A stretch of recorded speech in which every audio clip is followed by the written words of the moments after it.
You're listening to Death of the Reader. Flex and Herds here for your Murder Mystery World Tour. And we are here with our final novel of the year, Herds. Flex. Murder in Old Bombay by Nev March. Yeah, it's great. Chapters 1 to 24. Which is a lot. It is a lot. This is, at least in my edition, close to 150 pages, which was about as long as the entire last book we covered. Yep. I had to be very judicious, might be the right word, in how I broke up the chapters for this one, because any more than a third of this book already feels like too much. Yeah, you've given us a real chore to end the year, Herds. Look, I feel like a sprint to the finish, you know? A sprint? It can't be a sprint. You know what sprints are, right? Well, you know what? You got to sprint through. You got to read through it real fast for a week to be over. You know, you're going to run out of time if you don't sprint through it. It's just a very long sprint. It's a sprint that's the length of a marathon. Long sprint. That's it. It's great though. Well, Herds, you're the expert on this one. Technically, Why don't you tell us what we're discussing today? No, I need to remind everyone. I need to remind you, Flex, that I have a hard time keeping names straight, so you have to bear with me. But I will do my best. So we are solving the mystery of two young women by the names of Bacha and Adi Framji, who fell off of a clock tower. And of course, the official report says that they committed suicide. The protagonist of our story is Captain James, known by most of his friends as Jim Agnihotri, who is a military man, or at least he was, until he suffered some kind of horrible trauma and decided to take up journalistic duties. And the story of these two women falling from the tower and their brother Adi Framji saying, "I felt like I was left behind by them," has triggered something in the young Jim Agnihotri to solve their deaths, because you know, it's probably just suicide or an accident. That's right. But it might be murder. He's freshly retired out of the military and had some experience investigating the death of a washerman while he was in there. Oh my goodness. All I will say for now, why it's one of my favorite parts of this story, and this is true for almost everything that Jim does, that he is a professional man and he tries to make sure that the privacy and the confidentiality of his clients is at the front of his mind, even going so far as to write his notes in very bad French that even he can't understand. and he you know, when he first regales us with the tale of the washer boy who was cruelly murdered, he says, "Yep, I solved the mystery of the dead washer boy." That's all we get. But as the novel goes on, more and more characters start telling about the story, and it just gets worse for Jim. Like every time we uncover the granularity of what's going on in his life, we realize how in over his head he really is. Yeah, that's one thing that's really interesting about his characterization, is that I feel compared to a lot of other detectives that we've covered, this story is about him. Yes. You know, so often we get the detective rocking up to a scene and the story is about the people around them, the people whose community that they've come into.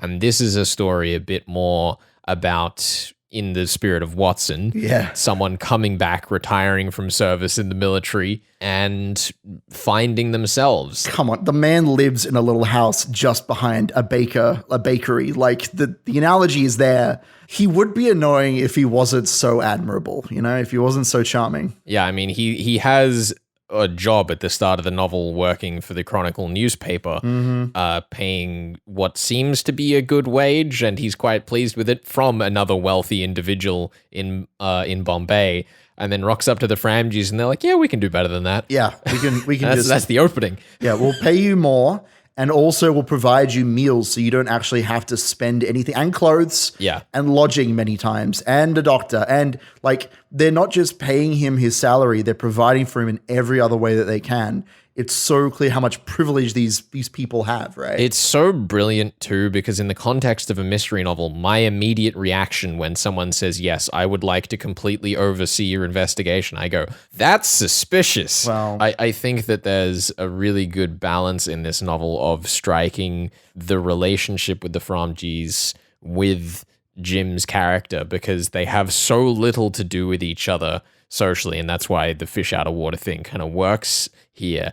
But a protagonist-driven novel is something that is very modern and consistent in a lot of new releases. This came out just last year, for example. But I think that the blend of a character coming into a circumstance outside of their norm in the mystery vein and this character-driven novel here works really well because of that, like, both mistrust and sense of generosity that they have the whole way through the novel. One of my favorite scenes in this opening sets of chapters, like obviously my favorite scene is the dance scene where the older sister Deanna dances with Jim, and it's all very scandalous and it's amazing because she's the best character. I may be in love, Flex. We'll have to talk about her as we go through this book. It's but so Diana, great. They bring her in and she's amazing. like, I'm your Watson. And Jim more or less no, says, what? but I'm already Watson. Yeah. Well, he also like wants Adi to be his Watson. Like he's I know, seeking it's so out. good. That's the thing. He comes in being like, I need to find a Watson. Oh, Adi would be good. He could like help me out. And then Diana's like, I don't think so, brother. Get out of the room. This is my man. It's great. I'm gonna look after him. It's great. But my one of my actual like analytically favorite scenes, for like the themes of the novel is when very early on, I believe it's Adi and his father are discussing bringing Jim into the case, and Jim, he happens to walk out on a balcony and he hears them saying, but what if Jim finds out about our terrible secrets? And they say, and Adi says, I think that we can trust Jim with our terrible secrets. And so then in the next scene, Jim walks up to him and says, I heard you talking about all those terrible secrets that you have. I want you to know that you can trust me with your terrible secrets. And like, we don't know what those secrets are yet. Yep. But the trust that is happening between these characters is uncharacteristic, I think, of a murder mystery novel where we're kind of supposed to be suspecting everyone at this point, right? Like, everyone is on the table in some capacity. Well, it's also specifically that Jim, he's both completely aware that he's in a murder mystery in a sense, because he's straight up, he's like, yes, I love Sherlock Holmes. I'd love to be the Sherlock on this case. And then just walks in and assumes that he's talking to all the good guys. Like, yes, it's so good. He's so like unaware of the tropes of the genre despite being so into like becoming Sherlock Holmes. Yeah. I love it. It's not as cruel as something that's in Robert Gott's work, and it's not as like cathartic as I've seen it. He's not getting whacked around or anything, but that sincerity that comes with his character is that you want him to succeed, you want him to ride that line, and you want his trust in other people to bear good fruit by the end of the novel. And we'll see if it does. Yeah. We'll see how that goes. Well, I mean, the other thing that's kind of interesting is that we have a large supporting cast who don't get a lot of screen time because this stretch of the novel, at least so far, is very focused on the wealthy families. Yes. Even though we do have the librarian and the clerk who saw the crime and the suspect who was originally on trial but was acquitted. Oh my goodness. And, there's a comment about how he was acquitted by the courts but not by the public, which I thought was kind of cute when we're coming at it from a journalist's perspective, more or less. Absolutely. It's really interesting seeing him bounce between all of these characters, and it's almost like he's not searching for clues at some points because he's so consistent, because he's never trying to trick anyone, because he's never holding anything back. It means that we get what I feel is a very accurate representation of the other characters in the story, rather than feeling subverted by the detective's tricks while they're trying to figure out the characters as well. They see this unassuming Sherlock wannabe and they say, all right, I'm going to throw my whole self against them, right? Yeah. Especially when it comes to our bumbling policeman who, in a Sherlock story, Sherlock will be running rings around him, but in this, Jim is intimidated by Superintendent McIntyre in many ways. I think the real cool thing there as well is that McIntyre is so up to scratch on his military vernacular that Jim is immediately pushed into the position of feeling like he's talking to a superior. That's exactly what it is, right? Because he's pulling on that string of his past life. McIntyre has this hold over him, so he can't do the thing that you would expect to like run circles around the policeman unless he can actually be smarter than McIntyre. Before we try and insufficiently cram another point of discussion into our 10 minutes of praise about just Jim, let's wrap this segment there and we can come back and kind of talk about the rest of the stuff in the mystery section and pitch what might be my worst theory all year. I am so ready for your worst theory. And honestly, look, you're going to love what we got in store for you next week. There's going to be plenty of time to talk about the mystery. Don't you worry. You're listening to Death of the Reader. We are discussing Nev March's Murder in Old Bombay from 2020. Stick around. You're on 2SCR 107.3.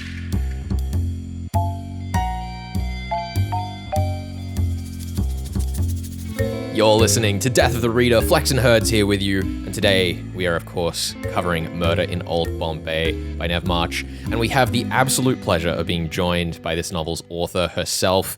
Nev, first of all, welcome to the show. And second of all, thank you so much for pitching the novel to the show. It's not often that we get that. And I have to say, you've made an absolute stellar impression with this part of the novel today. Thank you. So thrilled to be here. Delighted to talk to you about Murder in Old Bombay. It's a really interesting pitch coming into this novel. Is the first thing that I wanted to observe before we get into the questions, because nitty gritty. Yeah. At this point, I'm only a third of the way into the book.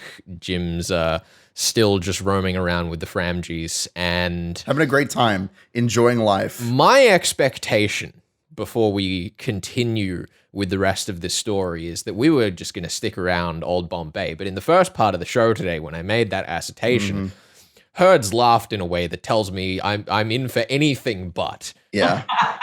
I'm going to laugh the same way, yes. So Herds, I guess, yeah, I'll let you kick this one off, but sure. I'll let you know before we begin, I'm terrified. Yeah, like the way that we've talked about on the show, obviously we haven't read the whole thing yet, and I'm holding all of the cards, as I often do. As I do 50% of the time. But this story is, it's part murder mystery, it's part romance, it's part war drama, which is crazy to me. Look, we're going to get into it next week. You just prepare yourself. I'm prepared. But I wanted to dial things down a little bit. Now, Nev, it's no secret that the adventures of Jim Agnihotri in your story are somewhat of a mirror to those of Sherlock Holmes, who is, also known for running around and doing all sorts of action adventure sort of things. Specifically, Sign of the Four. That novel was brought up very early in Murder in Old Bombay. Now, both of these novels deal with the dichotomy that exists between Indian and English in a time of strife, with Jim often using his love of home stories to motivate himself and influence his actions. He's clearly built a skill set to sort of mirror his detective heroes.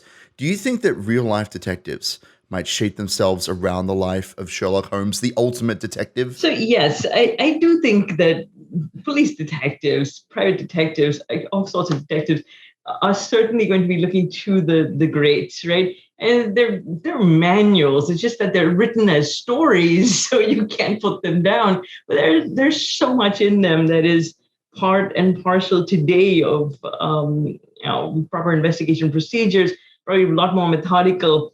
Those leaps of insight, perhaps, that Holmes, sits there and fiddles away, or I don't know, smokes away a pipe, or worse, I think might be frowned upon, perhaps, by the superiors of said detective. But we, in literature, in fiction, we are allowed these happy coincidences and insights and moments of epiphany. Frankly, because if I wrote a book the way that I think actual cases is investigated, I would probably put you to sleep on page number 3. Yeah, I also think that if you were to get into a modern story and a lawyer was to be next to your suspect before you did the breakdown scene, and the lawyer would say, "Don't say anything," and then the entire unveiling of the crime just falls apart because 90% of it is waiting for the culprit to admit to things because they're so angry you got it right. It wouldn't feel very satisfying in the end, would it? But I do enjoy on TV shows, you have this enormous banter, this dialogue,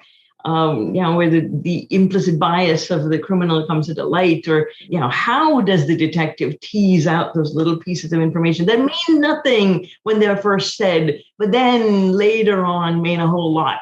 How do you get that out? How do you just tell that story? I find that fascinating because it's a dance in human nature.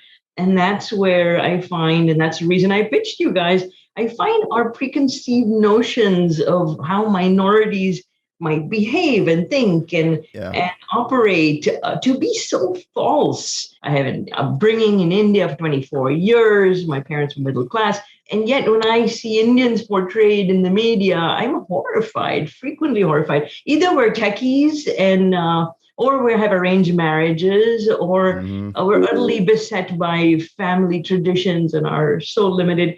And, some of that may be true in some families, but certainly not the prototype. It's stereotyping to the nth degree. And I wish we had more such normal, fun families, or even normal, unfun families. Well, it's funny you talk about families, because there is a family central to the novel Murder in Old Bombay, and that's the Framji family. And I know that you, Nev March, you are Parsi Zoroastrian, and yes, I'd love to.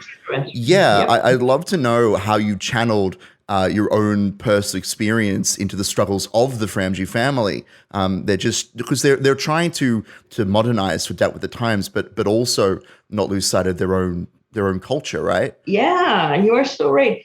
So this is about a particular small community of Parsis, and what that means is they are descendants of medieval refugees who came from Iran, from Persia to India in about roughly the year 1000. It's a very small community, less than 100,000 people in the whole world, had an enormous effect on the history of India. And in fact, this story, my novel, is based upon a true unsolved crime from the turn of the century. Embedded in the book are a number of social messages. Frequently, writers hide these things in there, but I've made no secret of it, that this is a little bit of a crusade for me to try to modernize my community. And the way I chose to do it was from the point of view of an outsider who loves them, who essentially falls in love with the whole family, not lock, stock, and barrel. And the struggle that the orthodoxy in my community faces is, should we obey these age-old rules that are driving us into the ground? Yeah. Essentially, we're close to facing extinction if we follow those rules. And the rules are patrilineal. So essentially, if a girl marries outside the community, she's lost. Her children are lost to the community, and then so on. There's no conversion of anyone who wants to join the community. So it gets narrower and narrower through time. Yeah, I thought there was I don't know if sweet is like the right word for this moment, but there's that moment that Jim walks out and like comes across Adi and Berger talking about this tragic event in the family's past. And I thought it was a real good look at the way that Berger is already struggling with these things. It's not just that he's openly or even quietly trying to fix these issues that you're talking about. It's that someone else in the family's history has already done something to throw his, moral compass into chaos. We don't know what it is yet. But the idea that it doesn't matter whether or not he wants to deal with these issues, they're upon him. So we get an interesting piece of context for like why he approaches Jim the way that he does because of that. Oh yeah, and that thread will continue, because while Jim has this, issue of identity, he's also got father issues, because he longs for a father who would accept him. These are things that we say versus the things that we don't know about ourselves. And so that thread, that relationship of Jim and Barjor, is going to be another foundational piece to the novel. I can't tell you what joy it was to write this book. It just spooled out like this marvelous movie in my head, and I just was obsessed by it until I could write it all out. So yeah, there's a lot in there. There are layer upon layer for you to discover. I think the last thing that I wanted to ask before we bid you farewell for this week and have you back on later in the show to talk about things once they're all revealed, is that reading this novel, I felt really similar to reading other stories we've read about cities like Shanghai around the world, which kind of had the same British influence come in, make a small British colony off on the far side of the world, only for things to change and almost like be forgotten how advanced that culture can be, because the West essentially abandoned it in one way or another. Why do you think we so easily forget how far people all around the world can go, and why do you think it's so important to challenge that? Yeah, I think we are all guilty of a West-centric view of the world.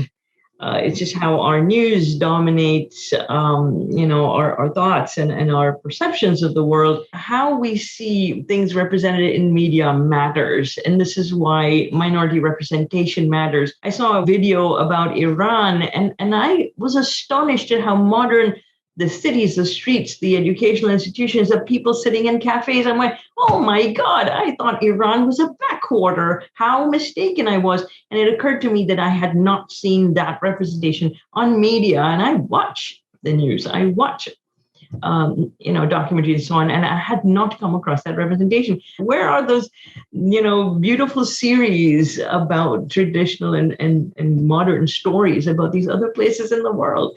And they're fascinating to me. So I hope they encourage you to read more international literature. Well, yeah. I mean, we were chatting with Nev just before we went live, like, why did you guys even do Death of the Reader? How did this come about? And there's a reason why we have the subtitle around, like, Murder Mystery Around the World, because we want to spotlight those stories from around the world that are influential and important. Yeah. That's like what it's all about, You rock. You guys rock.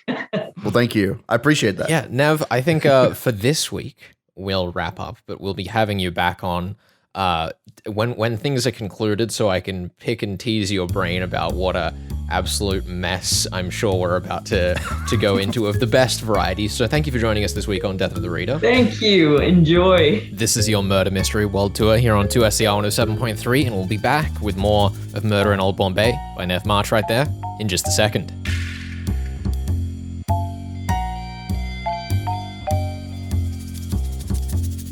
You're listening to Death of the Reader. Flex and Herds here for your Murder Mystery World Tour. We are here discussing Nev March's Murder in Old Bombay, our last novel for the year, Herds. Yeah. I'm ready. I'm having a blast with it. I'm glad. But I have a problem. What do you mean? That I need to get out the gates. What could possibly be your problem with this extremely long novel with way too many characters? The setup of the crime is the two women fell from a tower. Oh no. Is this a maths thing? Is that where this is going? What about my comments so far suggests mathematics to you? I'm Herds? worried because you've called it the setup. I'm worried this is gonna just. Of course, get you're right. crazy The setup pants. in murder mystery always implies mathematics. Anyway, it is about mathematics. Here's the thing. Good, it is great. Here's the thing. You know me too well. We are told that these women fall about 2 minutes apart from a bell tower that rings every 15 minutes. They fell at about 5:02. A bell ringing. Mm-hmm. One of them fell at the foot of the tower. It's implied they fell a short distance away, though it's never really explicitly stated. The oddity, though, is that one of the girls was pushed 20 feet further away from the tower. It's true. It's 6 meters. It's pretty absurd if they. Now, fell, I don't know if you're familiar with your projectile motion, Ben, but how long would you guesstimate it would take you to fall from a 200 feet or 60-meter tall tower? I don't know. I don't do math. Just take a guess. Just take a wild guess. 10 seconds, let's say. Okay. It seems like that's like a nice long fall, right? It's 3.5. I was close then. It's a pretty short window. And 20 feet further away or 6 meters further away isn't a lot. I want to be clear. It is not unreasonable to suggest that someone could jump 6 meters away from a 60-meter tall building. However. Okay. Yep. It is quite a bit of distance, I think, for someone to go without a run-up. Okay. So maybe they did have a run-up. Maybe that happened. What's your problem with this exactly? Are you saying that they couldn't have just been The only plausible explanation here is that they were running to be able to clear that much distance, because the speed that they would have to be going at is about a fast jog. Are you saying that there couldn't have been like a big gust of wind or something? I'm just saying. It'd have to be a beefy gust of wind. I don't think the tower would have survived a gust of wind that beefy, unless they were wearing parachute pants, which I don't think were a thing in 1892. We didn't get to see them. We didn't get to see their body. Like, the detective didn't get to see their bodies. What do you think? Also, there was talk of some strange black cloth lying around near the scene of the crime. Maybe those are the remains of their parachute pants. You don't know. It could be the case. Have to go find that rag picker and ask him what they look like. The crime is so physically ridiculous that someone would have to run off the top of this small clock tower that it doesn't make physical sense, and thus has to be a ruse, and that everyone was in on it. The whole town, the whole of Bombay. Or everyone that allegedly saw the crime was in on it. It is pointed out that in order to blend in around the university and the tower, that you should dress like a lawyer. So we'd have to suspect some kind of cabal of lawyers throwing women off towers. That's right. You'd have to somehow convince a group of lawyers to all share the same opinion and not have a sense of outrageous justice. There have to be some tough whilst lawyers. I really want to lean in there and say that this was all a lawyer cabal sticking together to stage the death of these two women, I'm also like torn on the fact that it makes no sense. I mean, I was going to go with the trebuchet theory that they were testing out a new trebuchet on top of the tower. The what? A trebuchet. The what? A trebuchet. They mount a trebuchet on top of the clock tower and they fire the women off. But obviously the first one Of course, and when the was a police dud. arrive like 4 minutes later, they've had time to dismantle the entire trebuchet. That's the thing. That's why it's not super powerful. Like, you couldn't launch them across the city because it's so small and it can back up so efficiently.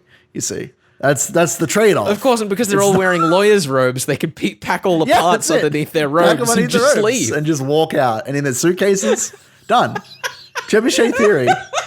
Man, I wish I had gotten this story to solve. This would have been great. Yeah, give me the projectile motion calculations of a trebuchet, please. Can we get that in the show notes? Can we get the producers to put that down the line for us? I know that a trebuchet is more powerful than this, but it would be a pretty funny trebuchet to only fire someone like 20 feet away from you. That'd be pretty great. So it only fires downwards.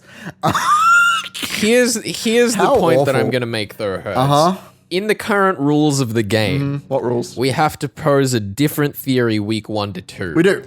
And whilst I have an inkling of an idea of what I think I would pose in actuality for this crime, I think based on the rules of the game, based on the convolutions that we have set ourselves, I'm going to this week logistically have to go for a cabal of lawyers. Okay, sure. I'm putting together this crime. I'm kind of surprised you haven't mentioned. I mean, there are other characters in this novel. There's Tom Byram, who is the editor at the Chronicler, and at the end of this section of chapters, put out a story to basically shout to the world that Jim was like on the case. Do you think he might be involved at all? Oh, absolutely. I think entirely. I think what's happened here, right, is that Burjaw has done something that has offended the sensibilities of the union between British and traditional values in Bombay. Okay. I think that Adi has stepped in and has made this scene to, highlight the tradition of the importance of traditional values, to highlight the importance of unity with the British Empire. I'm not sure exactly where he's landing at the moment. It's a little up in the air. Okay. But with a friend like Tom Byram, the head editor of the Chronicle, who just happened to have an investigatively leaning journalist on staff who was just about to start for a wage that you just so happen to be able to top on a moment's notice. It is a little bit weird. They're in on something together. They're in on something together. Who goes out and celebrates a detective doing their work before they have any solutions? You know, I definitely wouldn't. I'm ready. I'm in shambles at the moment. I think that Nev March has, at least thus far in the story, outplayed me. Good. I like to hear that. I think it's all this romance. This is why I have to play the projectile motion theory in this first week. You're falling for the wiles of Diana Framji, the secret culprit of everything else in the story that isn't murder. Clearly, in our second last show before review season, Herds, what are the chapters we're going to be covering? We're going to be covering chapter 25 all the way to chapter 42. All right. Fantastic. Herds, I'm terrified that I'm going to have to put something a little less mathematically inclined and a little more... I know, that is your strong suit after all. Attention to the text. Lawyers and mathematics and cabals. I understand. Demon summoning. That's okay. I'm sure we'll get there next time. But hey, what a fun book to wrap up the year. Bang a pick, Herds. Well, thank you. Thank you to Nev March as well for actually pitching it to us. I was going to say. If you're listening to the show, you've written yourself a good murder mystery, you want to pitch it to us, our email address is up on the page at 2ser.com/deathofthereader with a hyphen in between each of the last 4 words there. Yeah, looking forward to doing even more crazy wild murder mysteries. I would love to do more historical murder mysteries. I'm really enjoying. I mean, there is a wealth of these. But look, I know that at least part of this novel we're reading is based off of true stories, and that terrifies me. There's some crazy stuff in this book.